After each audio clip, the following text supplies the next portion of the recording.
నమస్తే, welcome to mirror TV. నేను పవన్. తెలంగాణ రాష్ట్రంలో ఇక్కడ చూసినా సరే అటు బీసీ సంఘాలతో పాటు రాజకీయ నేతలు బీసీ నినాదం బలంగా ఎత్తుకోవడం జరిగింది. ఎందుకు బీసీ నినాదం తీస్తే కాంగ్రెస్ పైన విరుచుకపడడం ఎందుకు అవుతుంది? ఎందుకంటే ఏదైతే ఎలక్షన్లో ప్రచారంలో ఉన్నప్పుడు కాంగ్రెస్ పార్టీ కులగణన సర్వే మేము అధికారంలోకి వస్తే కులగణన చేస్తాం, కులగణన చేసి బీసీలకు 42% ఖచ్చితంగా మేము స్థానిక సంస్థల ఎలక్షన్లో కల్పిస్తామన్న వాళ్ళు ప్రస్తుతం కులగణన జరిగిన తర్వాత 2014లో కులగణన జరిపేటప్పుడు 52% ఉన్న బీసీలు ప్రస్తుతం కులగణన జరిగిన తర్వాత 42%కి ఎలా తగ్గుతారని చెప్పేసి బీసీలు బలంగా కాంగ్రెస్ పార్టీని కావచ్చు ప్రశ్నించడం జరుగుతుంది. ఎందుకు బీసీలకు మరోసారి అన్యాయం చేస్తున్నారు? గత 60 ఏళ్ళగా కాంగ్రెస్ పార్టీ అన్యాయం చేస్తూనే వచ్చింది. మరోసారి అధికారంలోకి వచ్చిన తర్వాత బీసీలు నమ్మి అధికారంలోకి తీసుకొచ్చిన తర్వాత మళ్ళీ ఎందుకు బీసీలను తక్కువ జనాభా చూపించి అన్యాయం చేస్తారని చెప్పేసి బీసీ నాయకులు ప్రశ్నించడం జరుగుతుంది. మనతో పాటు బీసీ నాయకుడు Jubilee Hills corporator BRS senior leader Veldandi Venkateshwar ఉన్నారు. మాట్లాడే ప్రయత్నం చేద్దాం. అన్న నమస్తే. నమస్తే. ఏంటి కాంగ్రెస్ పార్టీ పైన ఇటు మీలాంటి నాయకులతో పాటు బీసీ సంఘాలు పెద్ద ఎత్తున విరుచుకుపడుతున్నాయి, ఏమైంది అసలు? కాంగ్రెస్ పార్టీ బీసీలని గత 50 ఏళ్ళుగా మోసం చేసుకుంటూనే వస్తూ ఉంది. కాంగ్రెస్ పార్టీ ఎప్పుడు మోసం చేస్తూ ఉంది. బీసీల ఓటు కావాలంటది, బీసీల పక్షపాతి అంటది, కానీ బీసీల బంధం రాజకీయ వాటా మాత్రం కాంగ్రెస్ పార్టీకి ఎప్పుడూ లేదు. ఎప్పుడు ఉంది చెప్పండి? ఎందుకు అంటే బీసీలకు నిజంగా న్యాయం చేయలేదు కాంగ్రెస్ పార్టీ? గత 60 ఏళ్ళుగా ఏది టీపీసీసీ అధ్యక్షులు కావచ్చు, లేకపోతే ఉపాధ్యక్షులు కావచ్చు, అక్కడ ఉన్న మెయిన్ క్యాడర్ అంతా బీసీలో ఉన్నారు. పవర్ లేని పదవికే ఉంటుంది, పవర్ ఉన్న పదవికి బీసీ రాడు. కామారెడ్డి డిక్లరేషన్ వాళ్ళు ఏం చెప్పారు? 40% ఇస్తున్నారు కదా, వాళ్ళు ఏం చేయలేదు. ఎన్ని సీట్లు ఇచ్చారు వాళ్ళకు? 19 సీట్లు. 19 సీట్లలో 5 సీట్లు ఓల్డ్ సీట్లు ఇచ్చేసారు. 19 లేకపోతే 8 14 సీట్లు. ఎన్ని జిల్లాలు ఉన్నాయి? జిల్లాకు 2 అని చెప్పారు కదా, ఎందుకు ఇవ్వలేకపోయారు? మరి 40 మంది ఎమ్మెల్యేలు రెడ్లు ఉంటారు కదా దాంట్లో. బీసీలకు న్యాయం ఎట్లా చేస్తారు చెప్పండి? న్యాయం ఉందా బీసీలకు? న్యాయం చేయట్లేదు. ఎందుకంటే గతంలో బీసీలే అప్పుడు కాంగ్రెస్ పార్టీకి అధ్యక్షులుగా ఉన్న టీపీసీసీ అధ్యక్షులుగా, ప్రస్తుతం ఉన్న వాళ్ళు టీపీసీసీ అధ్యక్షులుగా ఉన్నారు. ముఖ్యమంత్రి ఎంచుకునే సైతం కూడా వీళ్ళు టీపీసీసీ అధ్యక్షుడు చేతిలోనే పెట్టిల్లు కదా. పెట్టిరు, అధ్యక్షుని పెట్టి నామిక బొమ్మ పెడతారు. మరి సీఎం పదవి తీసులు కేవలం బొమ్మలే అంట వీళ్ళు. పిసిసి అధ్యక్షుడు రేవంత్ రెడ్డి తీసుకొని సీఎం పదవి మా బిడ్డకి, మా బీసీ బిడ్డకి ఎందుకు ఇవ్వట్లేదు? ఆ సీఎం పదవి ఎందుకు ఇవ్వరాదు? మేము చేసుకుంటాం కదా, ఆ అధ్యక్ష పదవిని నువ్వు తీసుకో.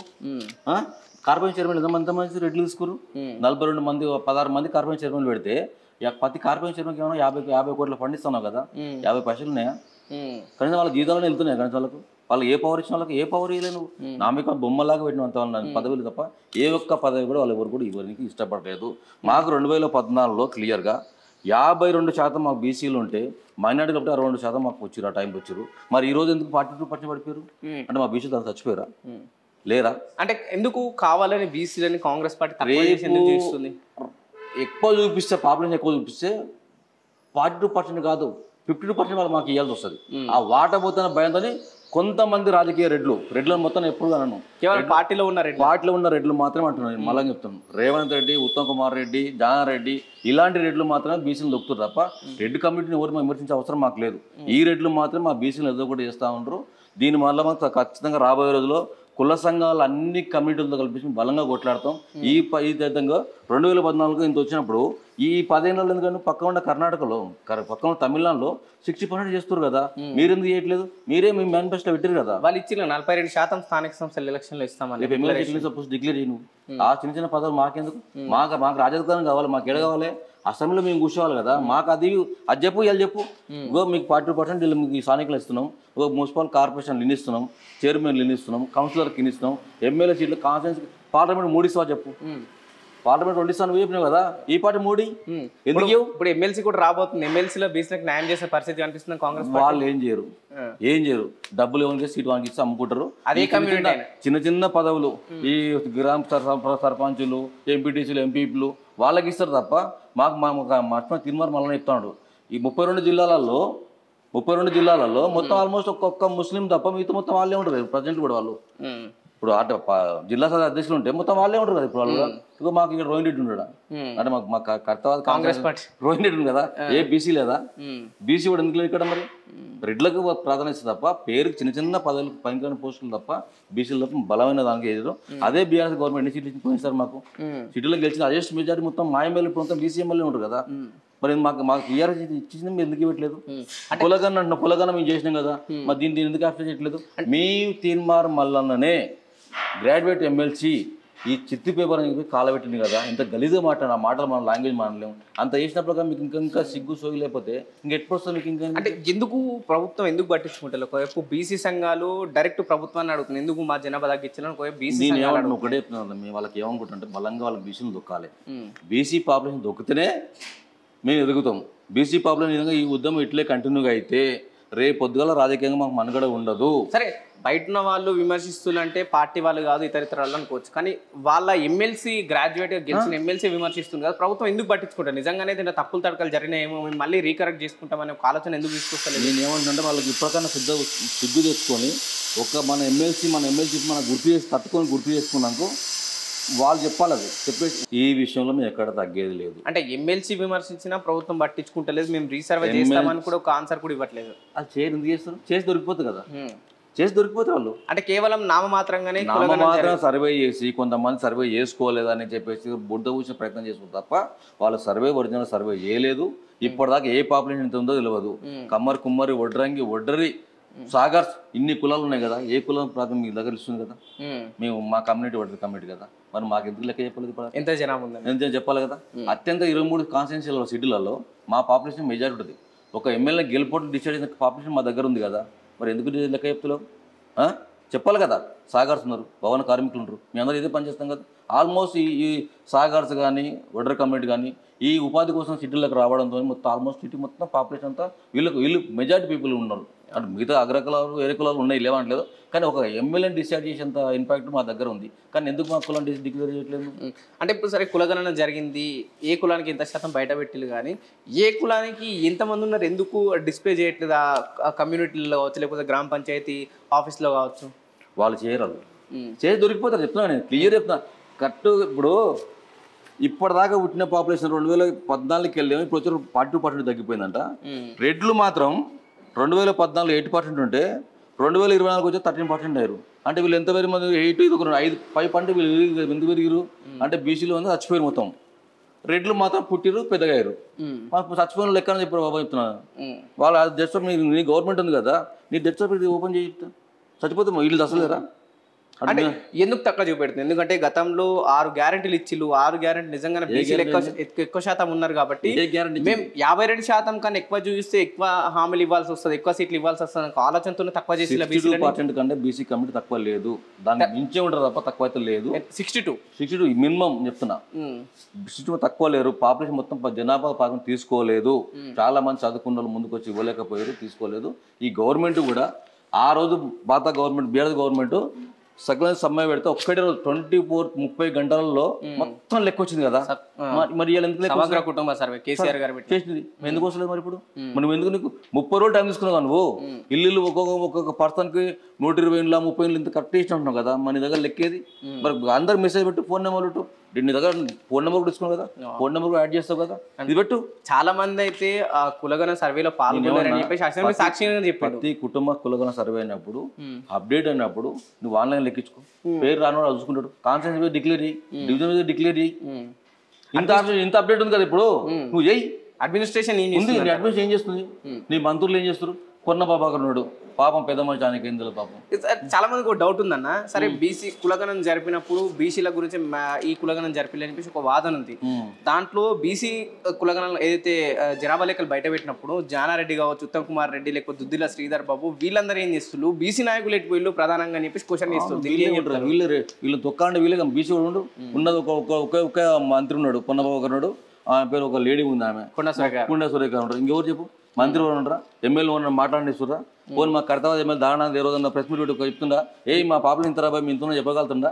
బీసీల గురించి చెప్పగలుగుతుంది చెప్పు. మా ఎమ్మెల్యే చెప్తారా? ఏ రోజు ఒక బీసీ మీటింగ్ పోయిండు మా ఎమ్మెల్యే? ఒక్క బీసీ మీటింగ్ పోయిండా? ఏ రోజు ఒక ఫోటో చూపించి బీసీలను ఆదుకుంటలేరంటారా మీ ఎమ్మెల్యే?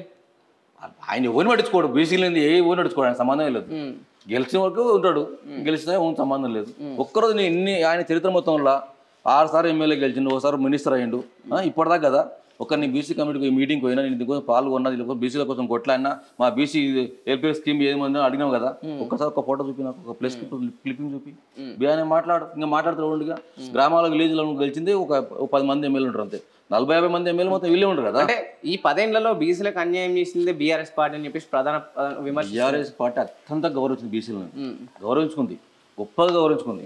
కాంగ్రెస్ జిహెచ్ఎంసీలో సీట్లు ఇచ్చింది, బిహెచ్ మేయర్ బీసీ, అంత ముందుకున్న బీసీ మేయర్ బీసీ, ఏం తక్కువ చెప్పండి. Councillor chairman BC, councillor chairman బీసీలో ఉంటారు, గ్రామ సర్పంచ్ బీసీలో ఉన్నారు. బీసీలో ఎక్కడ గౌరవం వచ్చింది? అత్యంతగా ఇప్పుడు ఎవరు ఇప్పుడు కేటీఆర్తో సమభాగం ఉన్న బీసీలే కదా వాళ్ళు కూడా, ఎక్కడ తక్కువ లేదు కదా, మంచి బ్రహ్మాండంగా బీసీలో చూసుకుంది. మన రామన్న క్లియర్ ఇస్తున్నాం, ఇంతమంది విషయం. రాబోయే రోజుల్లో కూడా బీఆర్ఎస్ పార్టీ బీసీలకు పెద్దపీట వేస్తూ ఉంది. రాబోయే రోజుల్లో కూడా బీసీలకు అత్యంతగా సీట్లు ఇచ్చి కూడా బీసీ వినియోగం ముందుకెళ్తా ఉంది. మేము కూడా మా కాన్స్టిట్యున్సీలో వార్డు వైజ్గా, డివిజన్ వైజ్గా మొత్తం ప్రతి బీసీ కుటుంబాలు కలుసుకుంటాం, బీసీలతో మాట్లాడతాం.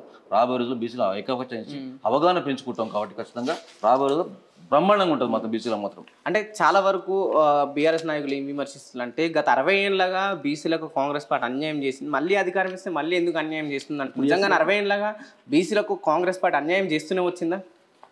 ఏ రోజు మెచ్చుకుని చెప్తున్నా, ఏ రోజు మంచిగా చెప్పండి, ఒకటి మంచిగా చెప్పండి. ఏమన్నా 60 ఏళ్ళకి ఏ రోజు మంచిగా ఇప్పుడు లేక వాళ్ళు 15 తర్వాత గవర్నమెంట్ ఇస్తే ఒక్కరిని కూడా కార్మిక ఉపాధి లేకుండా పోయి తిప్పలు వాడి చచ్చిపోతా ఉన్నారు. మీరే ఎన్నో నిన్న ఆల్రెడీ రేవంత్ రెడ్డి ఊరికి మీరు వెళ్ళి అనుకుంటున్నా తెలిసి ఎంత ఇబ్బంది పడుతుంది ప్రజలు. గ్రామాల్లో ఇబ్బంది పడుతారు, హైదరాబాద్లో ఇబ్బంది పడుతున్నారు. ఒక్కటి చెప్పండి, ఏ పాలన బాగుంది చెప్పండి. 6 గ్యారెంటీలు, ఏ గ్యారెంటీ ఇచ్చారు? బస్సు ఒకటి తప్పితే మిగతా ఏమీ లేదు. కళ్యాణ లక్ష్మికి చెక్కులు ఇస్తామంటారు, తులం బంగారం లేదు. ఏమంటారు మహిళలకు ఏమంటారు 2000 ఇస్తామని చెప్పి అవే కొట్టారు. రైతులకే రుణమాఫీ అన్నారు, రుణమాఫీ ఎందుకు చేసారు? ఒక 30% రుణమాఫీ, మిగతా 70% చేయలేదు కదా. ఏది ఓన్ చేసినాం? రైతు భరోసా ఇస్తా అన్నారు, ఏది చేసినావా? ఇప్పుడు ఏమంటాడు ఎలక్షన్ కూడా ఇప్పుడు ఇస్తాడు. కేవలం ఈసారి వేసుకొని మళ్ళీ కనిపించడుగా. మళ్ళీ 4 ఏళ్ళ ముందు ఒక రోజు అప్పుడు వస్తారు మళ్ళీ 14,000 ఇస్తా 15,000 ఇస్తారు అప్పుడు అంటాడు తప్ప. ఇప్పుడు 15,000 పడ్డాయా లేకపోతే 12,000 పడుతుంది? మాకైతే మళ్ళీ నాకు కూడా భూమి ఉంది కదా, మీకు నాకు కూడా భూమి ఉంది. నాకైతే మళ్ళీ మన మిస్ వస్తే పడితే కదా, లేదు మా రాజకీయ నాయకులు చేసేది. అంటే చాలా మంది భూమి ఉన్న వాళ్ళు చిన్న సన్నకారు రైతులు అయితే రైతు బంధు మీద ఎంతో కొద్ది ఆధారపడే వాళ్ళే ఉన్నారు. సన్నకారు రైతు మేము పెద్ద మాకేమి 100 ఎకరాలు లేవు, మాకుండే 5-6 ఎకరాలు ఉంటుంది. అది ఇద్దరు పేరు, మా వైఫ్ పేరు నా పేరు ఉంది. మరి మాకైతే పడాలి. చిన్న సన్నకారు రైతులు రైతు బంధు వల్ల కొద్ది ఇబ్బందుల నుంచి పక్కకు తప్పుకున్నారు అంటే గతంలో దానికన్నా. ఎందుకంటే అప్పుల పాలై పెట్టుబడి పెట్టే విషయంలో మళ్ళీ కాంగ్రెస్ పార్టీ అధికారంలోకి వచ్చిన తర్వాత మళ్ళీ అప్పు చేసి పెట్టుబడి పెట్టాల్సిన అవసరం వస్తుందా? ఖచ్చితంగా పెట్టాలి. రైతులు తిట్టుకుంటా ఉన్నారు కదా, ఊర్లో పడితే పోతే వాళ్ళు అగోర ఏడుస్తా ఉన్నారు పాపం. వాళ్ళ బాగా చెప్పుకుంటారు.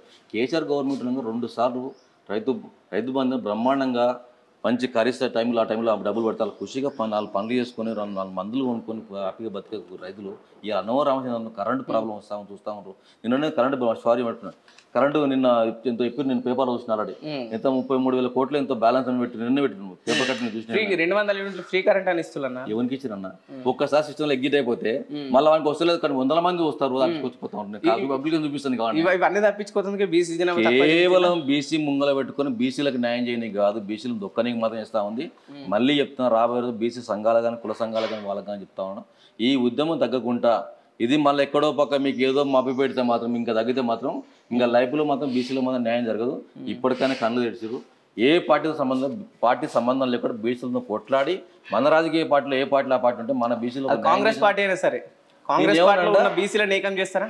నేను ఏమన్నా కాంగ్రెస్ పార్టీలో బీసీలను ఏకం చేసుకోగలుగుతాం, మేము వాళ్ళ సీట్లు ఇప్పించుకోగలుగుతాం, రాజకీయ వాటా ఇస్తాం వాళ్ళకి. మేము ప్రతి పార్టీలకు అతీతంగా ఇప్పుడు నువ్వు ఉన్నావు, మీ కమ్యూనిటీ ఒక కమ్యూనిటీ ఉంది, మీ కమ్యూనిటీ కూడా సీట్లు రావాలి. మా కమ్యూనిటీ ఉంది, మా కమ్యూనిటీకి ఎన్ని సీట్లు ఉన్నాయి, మా పాపులేషన్ ఎంత, 20 లక్షలు ఉందా, 10 లక్షలు ఉందా, 10 లక్షలు ఉందా, మా కమ్యూనిటీ ఎందుకు రావద్దు? ఇంకో కమ్యూనిటీ ఉంది, సాకలు మంగళ కుర్మ గొల్ల ఏదైనా సరే పాపులేషన్ దగ్గర సీట్లు డిక్లేర్ చేయాలి. అంతే, అదే రాజకీయ వాట, అదే వాట అంటే.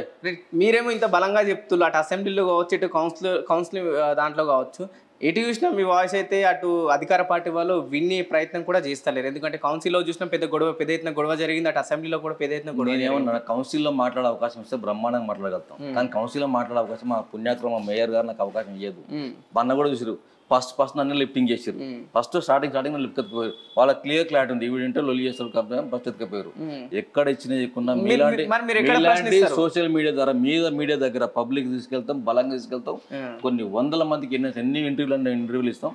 మా పబ్లిక్ మేలుకొని హుషారయ్యేదాకా ఇయ్యాలకు మా కమిటీ ఒక గుడి కోసం వస్తే వాళ్ళకి చెప్పండి, అరే మనం రాజకీయ వాటా కావాలి ఇస్తున్నాం, మాకు రాజకీయ వాటా కావాలి, మాకు రాజకీయ వాటా, ఈ కులగాని ఇవన్నీ కాదు, మా కమిటీ ఎంత, మా పాపులేషన్ ఎంత, మాకు ఎంత వాటిస్తాం. ఏ కమిటీ సరే మేమెంతో మాకంతా. మరి మీరెంతో మాకంతా. మీరేమన్నా 30% చెప్పారు కదా, 13% మీరు ఎడ్లని చెప్పుకుంటారు కదా, మీకు 40 సీట్లు ఉన్నాయి కదా, మరి మా పార్టీ మీకన్నా తక్కువ ఉన్నాం మేమన్నా? 62% అంటారు మీరు చెప్పే ప్రకారం. 62% మేము ఉన్నాం కదా, మరి మాకెన్ని సీట్లు లేలే? 119 సీట్లలో ఎస్టీ ఎస్సీ చేస్తే 40 పైన సీట్లు మీరే తీసుకోరు కదా, మరి ఏడిన సమన్వయం ఏడేసారు మీరు? ఈ పని చిన్న చిన్న ఇస్తారా? సర్పంచ్లు ఇస్తారా? ఎంపీటీసీలు ఎంపీ టీపీసీసీ అధ్యక్ష పదవి ఇచ్చింది. అరే పవర్ లేని పదవి అంటే అది మళ్ళీ చెప్తున్నా, పవర్ లేని పదవి ఇప్పుడు ఆయన చెప్తే మళ్ళీ చెప్తున్నా, ఆయన చెప్తే ఎవరు పని చేయరు. నామిక ఆయన ముందే చెప్పిండు, ముందే మావాన్ని పెడుతున్నా ఇంకా రేవంత్ రెడ్డి పెట్టినట్టు చెప్పుకోండి ఆల్రెడీ. అంటే టీపీసీసీ అధ్యక్ష పదవి అయితే దీనికి పని చేయదు అంటారు. పని చేయదు, అధికారం లేని పదవి. అధికారం లేని పదవి ఈ పదవి కాదు మాకు కావాలి సీఎం పదవి కాదు మాకు ఈ టీపీసీ మాకెందుకు? అది నువ్వు తీసుకో, రేవంత్ రెడ్డి నువ్వు తీసుకో, అది మాకు సీఎం పదవి మాకి నీకన్నా బ్రహ్మాండంగా చేస్తాం, నీకన్నా బ్రహ్మాండంగా చూపిస్తాం కూడా మెత్తున్నాం. అది ఇంకేం చేయాలి చెప్పండి. ఫైనల్ ఒక క్వశ్చన్ అన్న, ఢిల్లీ ఎలక్షన్లో రిజల్ట్ వచ్చినాయి, మొన్నటి వరకు బీఆర్ఎస్కి 0 పార్లమెంట్లో వచ్చినాయి అన్న వాళ్ళు ఇప్పుడు ప్రస్తుతం ఢిల్లీలో గుండు సున్నాగానే మిగిలింది. రేవంత్ రెడ్డి ఎక్కడ కాలు భస్మాసులు అవుతా ఉన్నాడు, ఏడుకున్నా అన్ని గుండు సున్నాలు వస్తూ ఉన్నాయి. రాబోయే రోజుల్లో రేవంత్ రెడ్డిని గంత దింపడం తప్పక. ఈ 5 ఏళ్ళు ఉంటే మా గొప్ప, ఆయన 5 ఏళ్ళు ఉంటాడని అది అనుకోవట్లేదు నాకు తెలిసి. ఆయన చేసేందుకు, ఆయన అలవాట్లకు ఆయనకున్న మెంటాలిటీ, ఆయనకున్న యాటిట్యూడ్ వల్ల చాలా మంది రేవంత్ రెడ్డిని ఆయన ఫస్ట్ ఎలక్షన్ బిఫోర్ ఒక ఐకాన్ లాగా చూసిన చాలా మంది పబ్లిక్ విమర్శ చేసిన వాళ్ళు కూడా ఈ రోజు రేవంత్ రెడ్డి అంటే వాడి వీడియో ఎగ్జాంపుల్ నేనే చెప్తున్నా, మా జిల్లా వాడు నేను కూడా లైక్ చేసిన రేవంత్ రెడ్డి, మా పార్టీ బీఆర్ఎస్ పార్టీ, కానీ ఒక వ్యక్తిగతంగా బాగా అనుకున్నా. కానీ ఇప్పుడు ఒక వీడియోస్ అసహ్యం అనిపిస్తున్నాను చూస్తుంటే.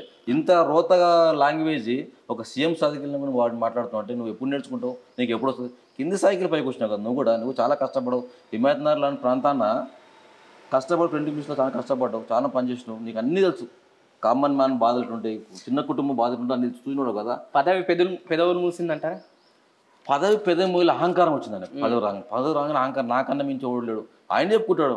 నేను సీఎం కావాలని కలగన్నాడు, ఎమ్మెల్యే కానీ కలగన్నాడు, మా రామన్గా ఉంటాడు, మా హిమాయత్నగర్ మహాలక్ష్మి వాళ్ళ వైపు ఉంటాడు. ఆయన క్లియర్ చెప్పిండు, ఆయన అరే కలగన్నాడు వెంకట్ భాయ్ అధ్యక్షుడు రాగానే మేము అప్పుడు అందరం కలిసి బీజేపీ ఉన్నప్పుడు ఇప్పుడు రేవంత్ రెడ్డి ఈరోజు సీఎం అవుతున్నాడు.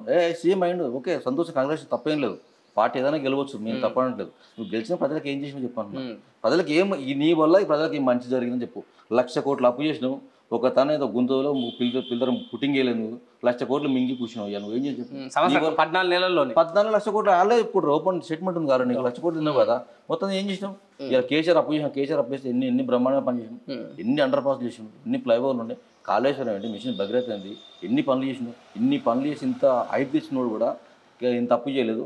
ఏం చేయకుండా కానీ హంగు ఆరుబాటాలకు మాత్రం 1,00,000 కోట్లు అప్పు చేసి కూర్చున్నావు. ఇంకెంత అప్పు చేస్తావో ఎంతమంది ముంచుతో తెలియదు. హైదరాబాద్ పెట్టేసి సంకనాకి పోయింది. మొత్తం హైదరాబాద్ కల్చర్ మాత్రం తలుచుకుంటే భయపడుతుంటారు. మీద ఎంతో కొన్ని వందల మంది రెగ్యులర్ నేను కూడా మాట్లాడుతుంటాను. నాకు చిన్న స్థాయిలో నా దగ్గరికి వస్తారు కాబట్టి వెళ్తాను. ఏ కుటుంబం హ్యాపీగా లేదు. ఇక్కడైనా కాంగ్రెస్ పార్టీ బుద్ధి మార్చుకొని ఇప్పటి నుంచి అయినా నీకు ఎట్లా పదవి ఇచ్చారు కాబట్టి మళ్ళీ నువ్వు గెలిచేలా వచ్చారు, నేను పార్టీ నమ్మడు కాబట్టి ఇప్పటి నుంచైనా ప్రజలకు మంచి చేస్తామని ఆశిస్తాను. రైట్, ఇది కులగణన జరిపింది కేవలం కాంగ్రెస్ పార్టీ అవసరం కోసమే. పూర్తిగా లెక్కలన్నీ తప్పులు తడకగానే చూపిస్తుంది. గతంలో 52%, ప్రస్తుతం 42కి ఎట్లా పడిపోతుంది? ఏదైనా సరే పెరగాల కానీ తగ్గింది ఎలా? ప్రస్తుతం 62% ఉన్న బీసీలు అని చెప్పేసి వెల్దండి వెంకటేష్ గారు చెప్పడం జరుగుతుంది. చూద్దాం కాంగ్రెస్ ఇప్పటికైనా రీసర్వే చేసే అవకాశాలు ఉన్నదా, లేకుంటే ఇలానే ముందు కొనసాగుతుందా? స్థానిక సంస్థల ఎలక్షన్లో ఏ విధమైన ఎఫెక్ట్ చూపించబోతున్నారు బీసీలు అనే విషయాలు మనం కాస్త వేచి చూడాల్సిన అవసరం అవుతుంది. కెమెరామెన్ కిరణ్తో పవన్, మిర్రర్ టీవీ, హైదరాబాద్.